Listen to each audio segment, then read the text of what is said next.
دین کی ہدایات کی جو حقیقت ہے اس پر عمل درآمد کیسے ہوگا۔ ہمارے ہاں امت کے اندر تصوف اور عرفان کی روایت میں اسی چیز کو موضوع بحث بنا کر اس بات پر زور دیا گیا ہے کہ شریعت کو جو حقیقی طور پہ مطلوب ہے وہ اللہ کا تقوی ہے، اس کی بندگی ہے، اس کا تقرب ہے، اس کی طرف جانا ہے، اس کے آگے جھکنا ہے۔ جس وقت تصوف و عرفان پہ تنقید کی جاتی ہے تو ایک بنیادی سوال سامنے آتا ہے کہ اگر تصوف و عرفان کے ذریعے ہم نے اس مقصد کو حاصل نہیں کرنا تو پھر نیکی کو حاصل کرنے کے قرآن و سنت کی روشنی میں ذرائع کیا ہیں اور وہ عملی تصویر کیا ہے جس کے ذریعے ایک بندہ مومن اپنے رب کی بارگاہ میں سرخرو ہو سکتا ہے۔ اسی موضوع کو لے کر حاضر خدمت ہیں حضرت سابق ہمارے ساتھ تشریف فرمائیں جناب جاوید احمد غامدی صاحب۔ السلام علیکم غامدی صاحب۔ وعلیکم السلام۔ ہم صاحب تصوف پر آپ کی کیا معروضات ہیں، کیا تنقیدات ہیں، کیسے آپ دیکھتے ہیں قرآن کی روشنی میں، اسی طریقے سے جو کچھ تصورات عملی طور پہ بنے ہیں توحید کے ہوں، رسالت کے ہوں، آخرت کے ہوں، نبوت پہ ہوں، تفصیل سے آپ کا نقطہ سامنے آتا رہتا ہے۔ میں ایک عملی مسئلے کے اوپر ڈائریکٹ پن پوائنٹ کر کے آپ سے متعین پہلا سوال یہ پوچھتا ہوں کہ جو کچھ تصوف و عرفان کی روایت ایک اسٹرکچر فراہم کرتی ہے، اس کے اندر ایک شیخ سے تعلق ہے اور پھر آپ کے ہاں قلب جاری ہوگا اور 4 سلاسل نقشبندیہ، چشتیہ، سہروردیہ، قادریہ آپ متعلق ہوتے ہیں، اس کے بعد سلوک کی منازل طے کرتے ہیں، فنا فی الشیخ، فنا فی الرسول و فنا فی اللہ کی منازل طے کرتے کرتے ایک خاص جگہ پہ تقوی کے اس مقام پہ پہنچ جاتے ہیں۔ اس سب کو مائنس کر دیا جائے تو جو دین کا پیکج اس وقت مطلوب ہے اس سے تقرب اللہ اور تقوی کے کیا ذرائع اور کیا راہیں سامنے آتی ہیں؟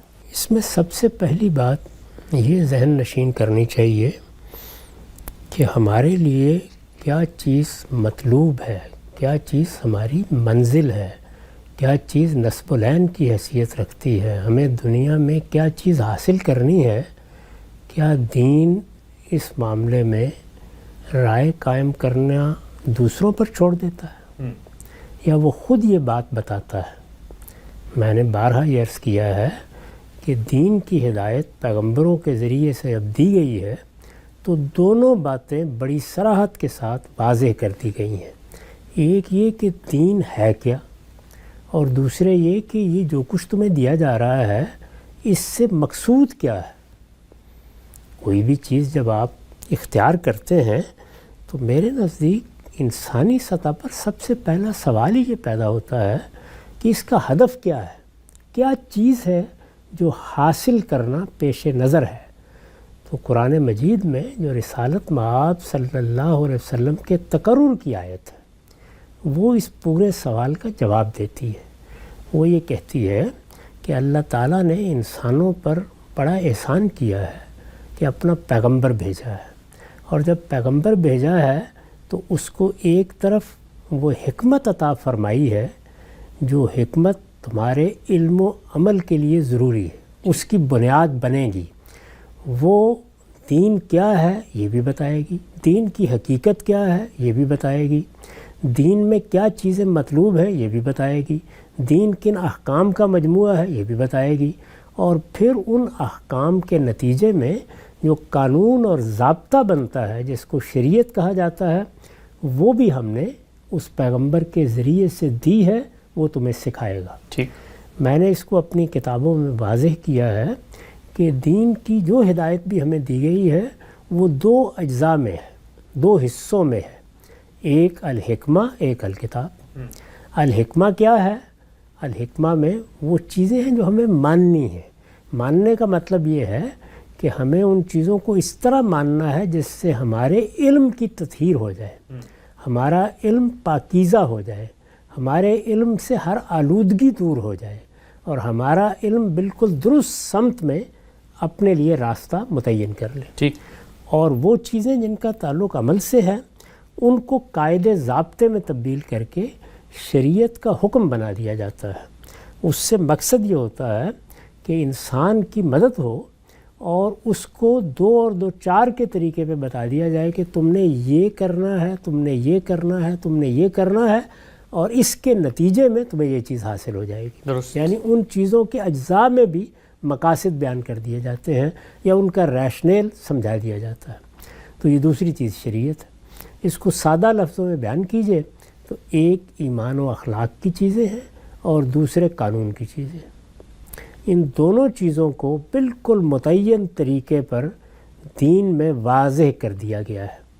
ان دونوں چیزوں کو جب آپ اختیار کر لیتے ہیں، یعنی علم میں بھی اختیار کر لیتے ہیں، عمل میں بھی اختیار کر لیتے ہیں، جو چیزیں ماننے کی ہیں ان کو مان لیتے ہیں، پورے شعور کے ساتھ مان لیتے ہیں، سمجھ کر مان لیتے ہیں، اور جو چیزیں کرنے کی ہیں ان کو اسی طریقے سے پوری طرح سمجھ کر کرنے کے لیے تیار ہو جاتے ہیں۔ پوری طرح سمجھ کر کرنے کا مطلب یہ ہے کہ کرنا کیا ہے اور کیوں کرنا ہے، یعنی دونوں چیزوں کا واضح جواب انسان کے سامنے ہوتا ہے۔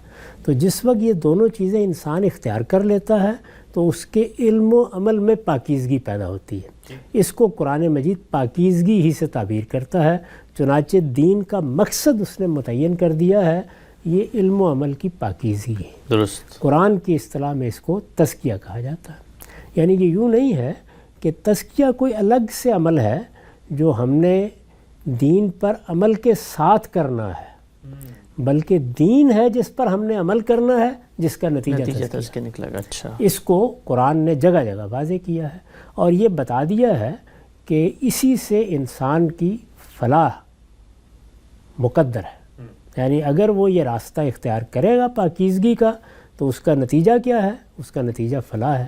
چنانچہ بیان فرمایا ہے کہ قد افلح من تزکا، جس نے اپنے نفس کو پاکیزہ کر لیا، اور نفس کے دونوں پہلو ہیں، یعنی علم کا پہلو، عمل کا پہلو۔ جس نے پاکیزہ کر لیا وہ فلاح پا گیا۔ اسی فلاح کو قرآن مجید ہمارا نصب العین قرار دیتا ہے، اسی فلاح کی تفصیل کرتا ہے کہ وہ خدا کا فردوس ہے، وہ ابدی زندگی ہے، وہ پروردگار عالم کی خوشنودی ہے، وہ اس کا تقرب ہے۔ ان سب چیزوں کو وہ مختلف صورتوں میں بیان کرتا ہے، یعنی یہی فلاح ہے، یہی آخری درجے کی کامیابی ہے۔ اس کامیابی تک ہمیں پہنچنا ہے، اور اس کے لیے دنیا میں کیا کرنا ہے؟ اپنے آپ کو پاکیزہ بنانا ہے۔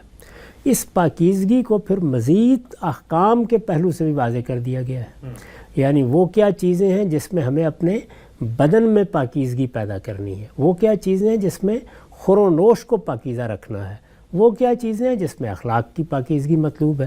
پورے دین کا جائزہ لے کے دیکھ لیجئے، وہ ہر پہلو سے اس سوال کا جواب دے دیتا ہے۔ یہ تو ہے وہ نسخہ کیمیا جو اللہ تعالیٰ کی طرف سے ہمیں فلاح کے لیے عنایت فرمایا گیا ہے۔ ٹھیک، جس طریقے سے ایک اچھا طبیب ایک نسخہ لکھ کے آپ کو دے دیتا ہے، وہ یہ کہتا ہے یہ چیزیں تم کرو گے، یہ دوا لو گے، یہ غذا کھاؤ گے، اس کے نتیجے میں تمہیں یہ چیز حاصل ہو جائے گی۔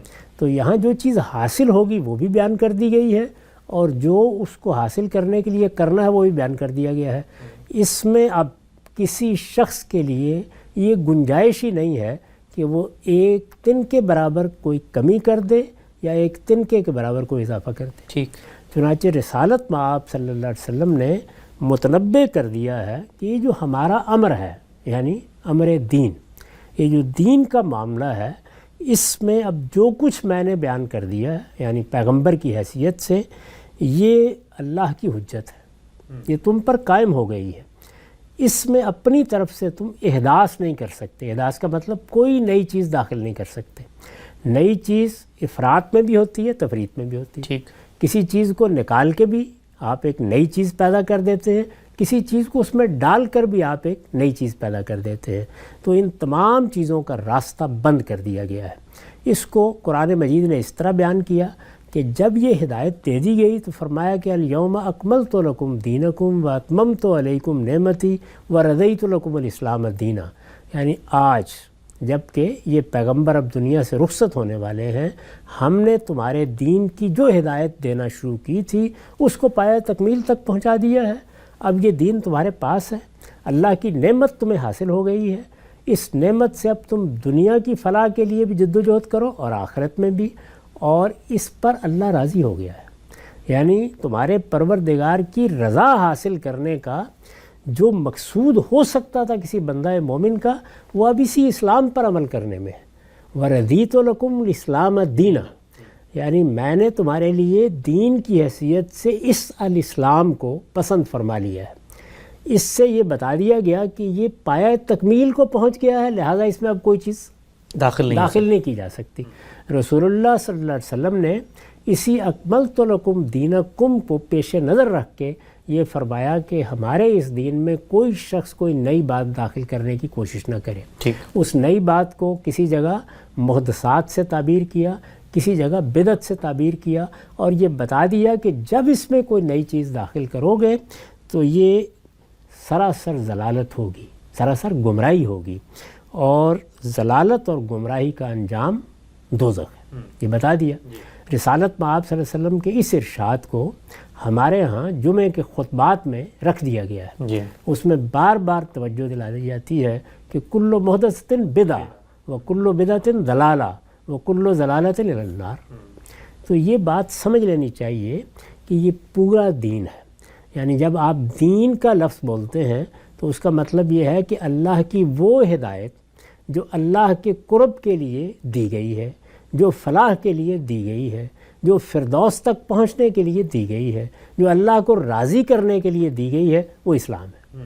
اور اسلام رسالت مآب صلی اللہ علیہ وسلم کے ذریعے سے پایہ تکمیل کو پہنچ گیا ہے۔ یہ باتیں قرآن نے واضح کر دیں۔ جب پایہ تکمیل کو پہنچ گیا ہے تو اب تم نے اسی کو پکڑنا ہے اور دانتوں سے پکڑ کر رکھنا ہے۔ اس کے ماخذ بھی بالکل متعین طور پر بتا دیے گئے ہیں، وہ تمہیں قرآن سے ملے گا، وہ تمہیں پیغمبر کی سنت سے ملے گا۔ یہ ساری بات واضح کرنے کے بعد اس سے کیا چیز حاصل ہونی ہے وہ بھی متعین طور پر بتا دی کہ جیسے ہی عمل کرو گے، جیسے ہی اس کو اپناؤ گے، جیسے ہی اس کو اختیار کرو گے، اس سے تزکیہ حاصل ہو جائے گا۔ اس کے بعد اگر کوئی چیز رہ جاتی ہے تو وہ صرف ایک ہے، اور وہ یہ ہے کہ انسان دوسروں کی وساطت سے چیزوں کو سیکھتا ہے۔ یہ انسان کی اللہ تعالیٰ نے جس طرح تخلیق کی ہے اس کا ناگزیر لازمی نتیجہ ہے۔